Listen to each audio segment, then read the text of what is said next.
This is Gemara Yevamos Daf Lamed Dalid. All the learning should bring an incredible schosherach for Yishol Chaim and Tavario Tamar Sipa Bas Peril Rachel Shlomo Lebizava Ovi Vitali Shem Ben Chaya Blum Yehudas Bas Asima Malka, as well as an incredible schos for Shlema Shmuel Yisman Yer Feder Shmuel Mentila Navtal Zim Ben Cholester Chama Bas Riva Sar Bluma Bas Mendel Chaim Moshe Yeshua Ben Malka B'Shavafega Bas Shira Chana B'Seich Shar Chali Yisrael. We're holding on the very top of Lamed Dalid Amid Aleph, the top line in which the Gemara asks, Uman Hai Tana. Who is this Tana? The Tana of our Mishnah, the Islay, who holds Isser Koilel, Isser Moisif, Isser Basachas. It comes out of our Mishnah based on the Brisa of Rav Chia, which we taught yesterday, that you could have all these Isurim adding up together. We'll actually give ourselves back into the thick of things by looking at this picture, in which you see very clearly the case that we're discussing is that Reuven and Shimon each do Kedushin, marry respectively Rachel and Leah. But then at the Knisasam L'chuppah, as the Mishnah taught us, what happens? Reuven by accident, as we saw, Hichlifu, it was a tayis, it was a mistake. What happens? Reuven marries Leah and Shimon marries Rachel. And the Mishnah taught us that there are four potentially Yisurim: Ishes Ach, Ishes Ish, Achais Ishtoi, and Nida. And yesterday in the Brisa, Rav Chia said you could end up with 16 Chatoyis if you do all the math together.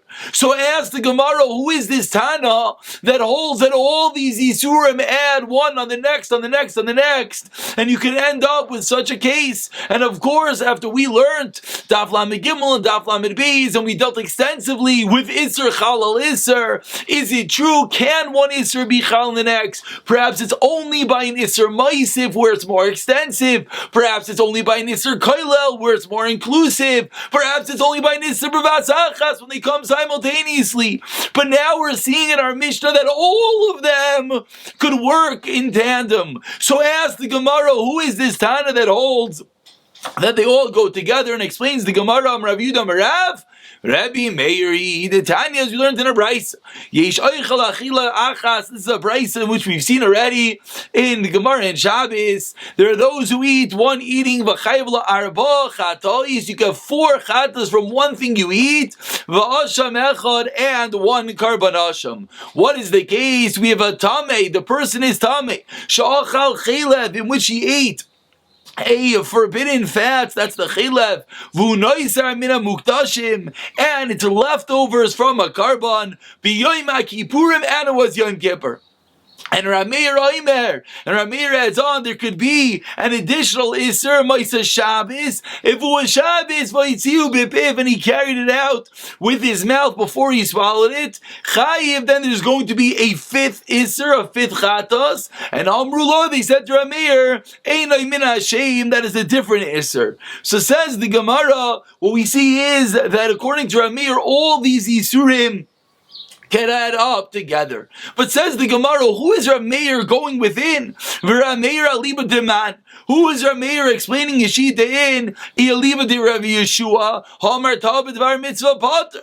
If it's going within the sheet of Rav Yeshua, then when you make a mistake, when you think you're doing a mitzvah, then you are pater. What exactly is going on over here? So let's first talk about our case, then we'll talk about the case of Rav Yeshua. And actually, let's pull up a picture. It's always better to do this together with a picture. Here you have explaining how you have all the different Yisurim. Let's just speak this out for one moment. That when Reuven marries Rachel, what does Rachel become? Rachel becomes an Ishes Ish. She's a married woman, number 1. Number 2, Rachel becomes an Ishes Ach. Now she has her sister. She has a sister Leah. So what is now Reuven's relationship with Leah going to be? Which of course is what we need, because Reuven by accident marries Leah. So we're going to see that Leah is going to be a Ishes Ach. What happens when Shimon subsequently marries Leah? Well, not subsequently, it was all at the same time. Then we have that they're achais isha, that they're sisters of their wives, and as well, she is a nida. So when you put it all together, that's Yisr Koil, Yisr Maisif, and Yisr B'Vas Achas. So says the Gemara, this is how we're going to have the 6 Yisurim according to Rameir. You can have number 1, you have a Chelev. Chelev is an additional Isser. Why? Because Chelev is something which originally is only Aser ba'achila, when an animal, a regular animal, nothing to do with a carbon, you have a regular animal, there are parts of the animal you're allowed to eat, the parts of the animal you're not allowed to eat. So the parts of the animal you're not allowed to eat is chaylev, the forbidden fats, but that is only an iser achila. There's no iser hana from it. But then when it becomes muktashim, when it becomes a carbon, what happens now? Now there's an isser hana. Then when you leave over that carbon, then there becomes noiser. What's the additional isser? And of course, we keep on having to add on isurim in order to make it an isser maisiv. Isser maisiv means that there's more isurim. Noiser means it's going to be usher to the mizbeach. Then when the person himself becomes tameh, that's where it's an isser koilel. Why is it isser koilel? Because he himself has now more Yisurim. He himself not only cannot eat this item, he can't eat any kachim. Then number 5, it becomes Yom Kippur, another Isser Koilel. Why? Because now he can't eat anything. And then finally, the Isser Bivas Achas is that it's Shabbos, and at the moment that he carries the item, he is doing an Isser. So that's how you have the Isser Moisif into the Isser Koilel, into the Isser Bivas Achas. That is going to be Shitas Rameir, that could be the Mishnah. But asks the Gemara 1 second, and I'm sorry, I couldn't resist this beautiful picture of this cute little baby over here. Ask the Gemara when it's Tov B'dvar Mitzvah, right? Because in our case, what's going on? He thinks he's getting married. He thinks he's doing a mitzvah. So when it's Tov B'dvar Mitzvah, who are we going to hold like? Says the Gemara. What's the case? The case is that we have a baby to do a milah, and one baby has a milah on Sunday, one baby's birth on Shabbos, and you mix it up. So this is Tov B'dvar mitzvah. Now you made a mistake, and did you end up doing a mitzvah? Says the Gemara, no. V'loy asa mitzvah. You didn't do a mitzvah. Why not? Because you took a baby that's 8 was Sunday, and you did his milah on Shabbos on day 7. That's not a mitzvah at all. So Rav Eliezer says you're mechayiv chatos. And Rav Yeshua says, you are potter. Now let's let the Gemara explain. Says the Gemara, mitzvah potter. And therefore that can't be our case. It must be that we're going within the Shita of Rav Eliezer, and that's going to be Tov B'dvar Mitzvah, you're going to be Chayiv, and that's going to be our Mishnah, that even though you think you're doing a mitzvah, you think you're getting married, but at the end of the day, it's still going to be a chiyuv. Ibai say my second answer. We're going within Rabbi Yeshua, who normally holds Tov B'dvar Mitzvah Potter. Ki kamer Rabbi Yeshua Tov B'dvar Mitzvah Potter. Zanimili gabi tinoikes tizmanoi bohol. It's a special dispensation, says Rabbi Yeshua, when it's a time, when it's rushed, that you could lose your brain. Then Rabbi Yeshua says Tov B'dvar Mitzvah is Potter. Aval hai ben our case. Kima dein zmanoi bohol. What's the behilus? What's the rush? What's the pandemonium? You're just getting married. You should have known who you're marrying. Loi, and therefore would not apply. Says the Gemara, is this true of our Truma Deinsman Obal Kapater? There's a case of Truma, which we'll see in a moment, that one who doesn't have Eir by accident needs Truma.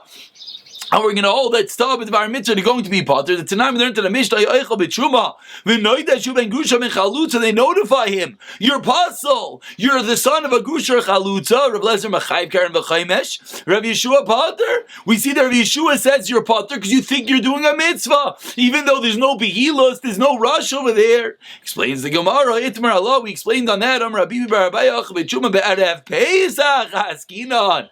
We have Pesach around the corner, we can understand this. People already in the frenzy of things. On Erev Pesach, things are flying. There's Manoi Ball, and that's the case. That's when Rabbi Elazar Yeshua said, you're a potter. Not in a regular case, only on Erev Pesach. Ibai another teretz, B'Sivas Achas, V'Aliba Dirav Shemen. Now we're going back. Now we're going back to another way of explaining the Mishnah. So the first way of explaining the Mishnah is we're going within the Shita of Rav Meir, and that's how we're going to have this Koilel, this Moisif, this Ravas Achas. Says the Gemara, I'll tell you another way of explaining the Mishnah. The way of explaining the Mishnah is that it's an Isser Bivas Achas, which of course if you're thinking is going to be wild, because we have these 16 Chatois, these 4 different Yisurim, Ve'echazach, Achais Isha, Ishtoi Nida, and Ishes Ish, somehow they all have to convert at one moment. How in the world is that possible? Explains the Gemara. I could get all of them. That the guys make a shliach to get married for them, and the girls make a shliach to get married for them. And what happens? And one shliach meets the other shliach and affects the nisuin and does the chuppah and does the marriage. So that I can understand that if she was now what happens? She's a married woman. She's an ishazach. She's an achais isha. All at the same moment. But says the Gemara, 1 second. How can it be that they all become a nida? Boom! At exactly the same moment, we have 2 women and 2 husbands over here. How could the Isser Nida happen at the same moment? I understand all the other Isurim can happen if we have the same shliach of 2 guys and the same shliach of 2 girls affecting one marriage. That I understand. So then 3 Isurim in one fell swoop because it's 2 brothers and 2 sisters. You can have Isha Zacha, Isha, and Isha Zish. But how could you have the Isser Nida also at that moment?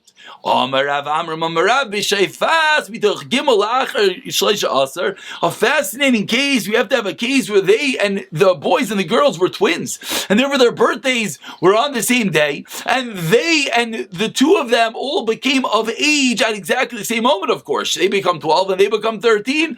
The brothers are a year older. So b'shayfas, and the case is that she is bleeding from when? She is seeing her period, her nidos, from before she is the marriage till right after. B'shavas mitoich gimel la'achar shleisha aser lachayvinu inu mitoich shtei maser la'achar shtei maser lechayvi inu. Says the Gemara.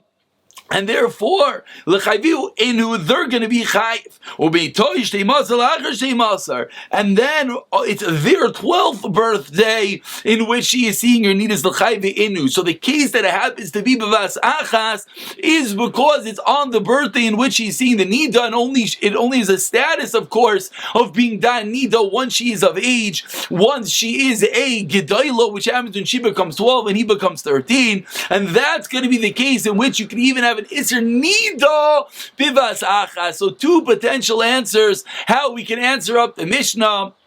That either we're going to answer that the Mishnah is referring to the Shita of Rav Meir, and we learned that Rav Meir is going to hold, you could have Isser Koilel, Isser Moisev, Isser Vasachas, or we're going within the Shita of Rav Shimon, and it's all going to be Vasachas. How in the world can we have all these Isurim Vasachas? In the case of Shlichos, Reuven and Shimon, the brothers, Rachel and Leah, the sisters, they each make a Shliach to consummate the marriage, to effect the Knisas on the Chuppah, the Nisuin, and it happens right on both of their 12th and 13th birthdays, respectively. Says the Gemara, 7 lines from the bottom. What did the Mishnah teach us? Again, back into our case in which unfortunately they married the wrong woman, and therefore now we have a big problem.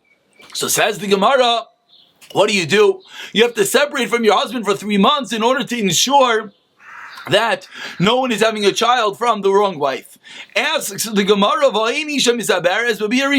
says the Gemara, 1 second. What happened in the Mishnah? They did chuppah, they were together one time, and then it said the Mishnah, you have to now wait 3 months to ensure that none of them are married. But ask the Gemara, I don't understand. The klal is, says the Gemara, we're going to learn a lot about this right now, that a woman does not become pregnant from the first act of intercourse. Says Rav Nachman, no, the case is that they were together 2 times, and therefore on the 2nd time, that is where the potential child could have come from. Ask the Gemara,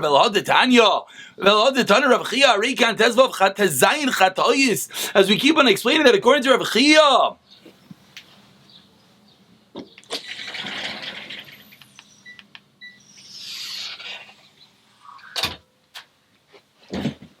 sorry about that, little air conditioning. That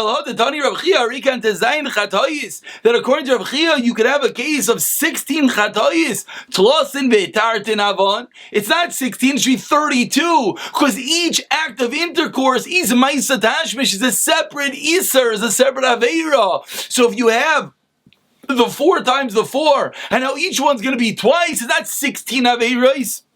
It's 32. Says the Gemara back. 1 second. According to your reasoning, there's a big machlokes when one unfortunately would have an isser tashmish. What is the aveira? Is it the entire ma'isa tashmish? The entire act of intercourse is one aveira, or no? Says Rav Elazar, each act of disha, each koyach which the man goes into the woman, each time is a separate aveira. So says the Gemara, according to Rav Elazar, they could, when they're together on that first night, there could be multiple times, multiple dishas, multiple thrustings, and therefore says the Gemara should be so many more isurim. So what are you going to answer me according to Rabbi Lazar? So what's the answer? The answer is no. We're only listing of the first time. That's what the Mishnah means. So too over here we're going to explain that we're only discussing the first Maisa Tashmish. And that is how the Gemara is going to explain that even though it's true, says the Gemara, that a woman doesn't become pregnant the first time they're together, but the answer here is that they were together more than once on that first night. Amar le Rav Rav Nachman, says Rav Nachman, as we turn over to Lamed Dalid Amid Beis, says Rav Nachman, 1 second, you just told me a rule. What was the rule that a woman cannot become pregnant from the first act of intercourse? Ask the Gemara about Tamar B'Yarishani Avra. What's going on over here? Tamar, as Rashi points out, was together with Yehuda, and what happened? They were together one time, and Tamar became pregnant. So we see the rule is not true.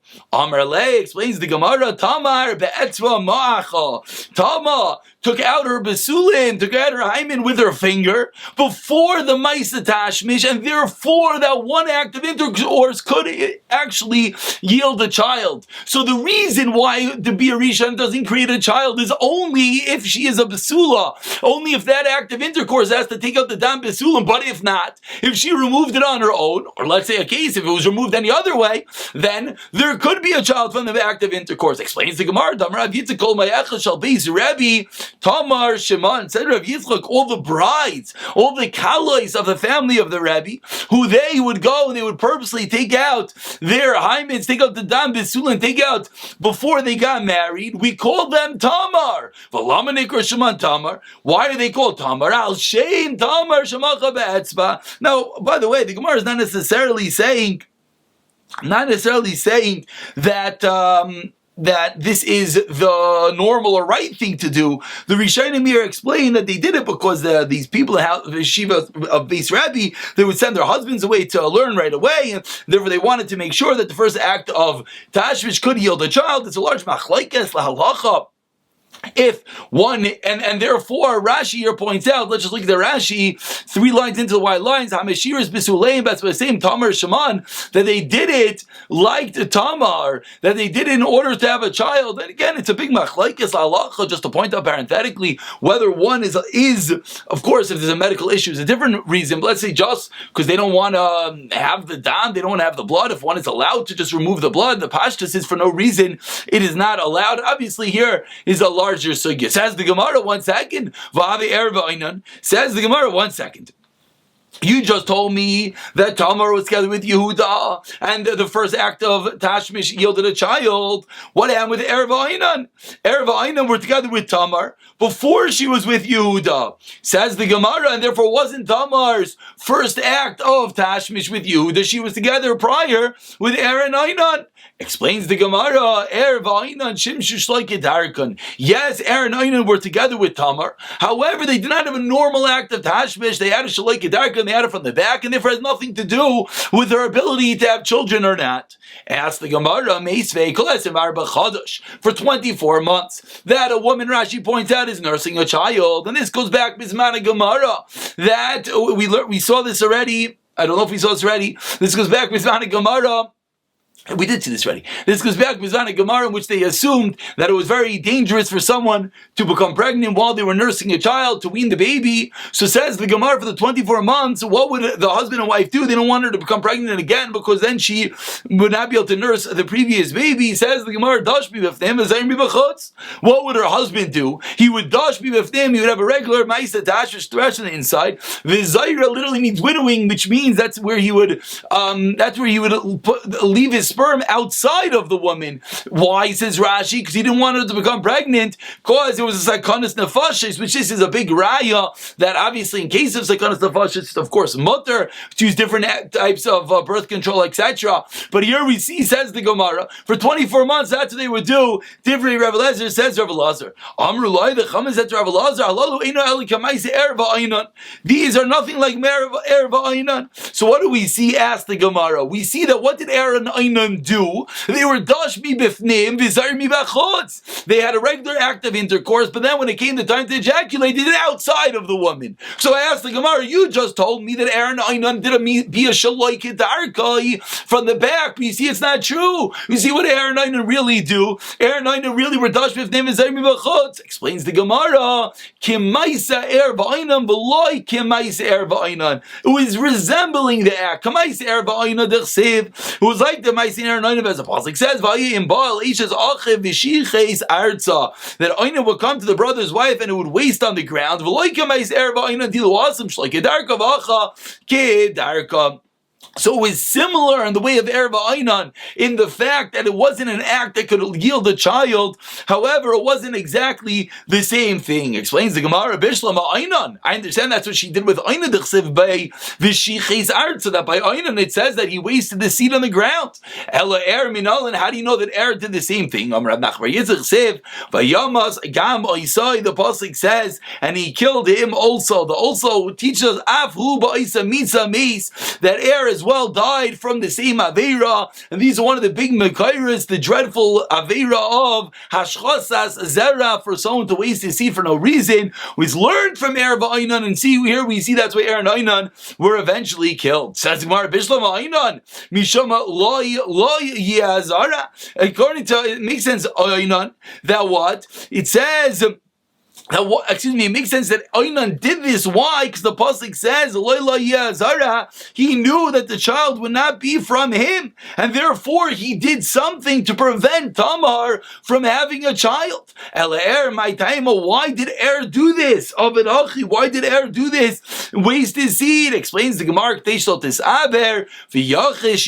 You know why? He didn't want her to become pregnant, because then she would lose some of her beauty, which hones in on the Aveira that was done. And of course, these are difficult sugyas, the whole story with Er and Ainan, etc. But for now, let's continue. Tana Rabbanan, says the Gemara about 20 lines down. The first one line is Yafya.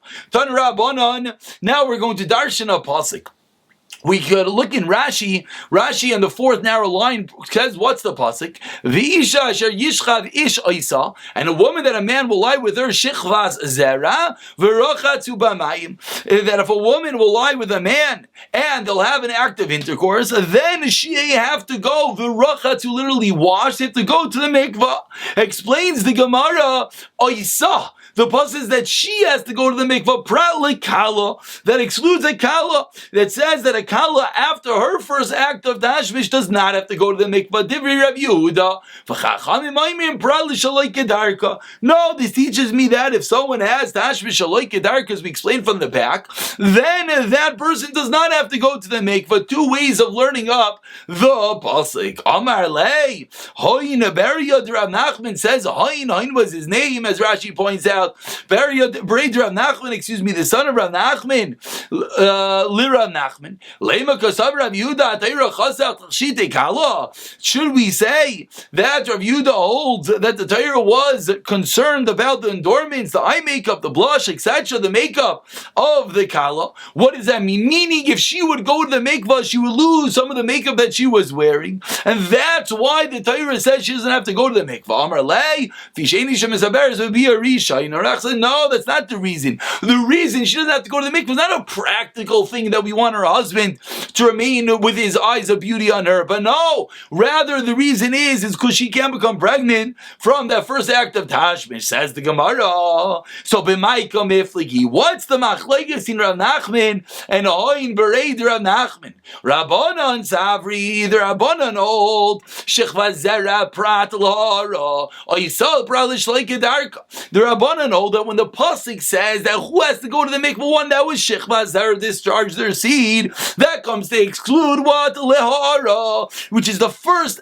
stage of tashmish, meaning when the man goes into the woman without actually without actually being Moitzi the Zera, that does not have to go to the mikvah. Oh, you saw, what does that come to exclude? Probably Shaloi Kedarka. That comes to exclude if someone has Tashmish Shaloi Kedarka, they don't have to go to the mikvah. V'Rav Yehuda Savar, Shaloi Kedarka, V'Ha'ara Mishvach Zera Nafka. Says Rav Yehuda, both Shaloi Kedarka and Ha'ara are called Mishvach Zera, meaning they both can be learned out from the same pasuk. Oh, you saw, what does that come to exclude? Prat Likala. That comes to exclude that a kala does not have to go to the mikvah. So that's going to be the machlokes, how they darshan up the pasuk. Before we continue, I think we have a very nice picture. Yeah, Baruch again, davachaim.org, incredible resource over here. Over here, you see this incredible picture in which they show you how the Chacham and Rav Yehuda, and that's the machlokes, how to darshan the pasuk.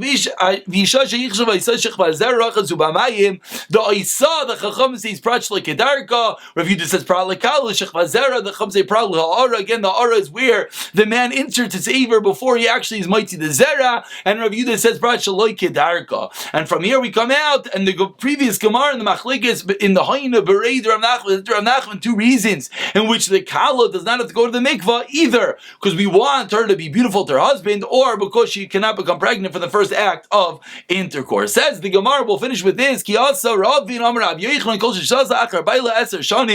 bit of a related din that any woman who waited after the death of her husband for 10 years doesn't get remarried, and then there's another case in which you cannot have a child. Says the Gemara, if you wait 10 years before getting remarried, you can't give birth. It's not every case, it's not a time clock. It only means if she doesn't have das to remarry, then she changes her mind, then she won't have a child. If she wants to, and let's say she's trying to find her husband, then misaber, she could get married. She could have a child, excuse me. Amrei Rava lebas Rav Chisda, says Rava lebas Rav Chisda, kamarani rabbanan masrich. Bas Rav Chisda, daughter of Chisda, who was Rava's wife, and he married her after she was a widow for 10 years, and he had a child. So says Rava to her, Marani Rabbanan Masrich, the Rabbanan are murmuring about you. Amrale, she responds, I had my mind in you, I was always expecting to marry you, and therefore I'm not included in this rule, and therefore I could have a child. There was a woman who came in front of Rabbi Yosef, Amrale, she said to him, Rabbi,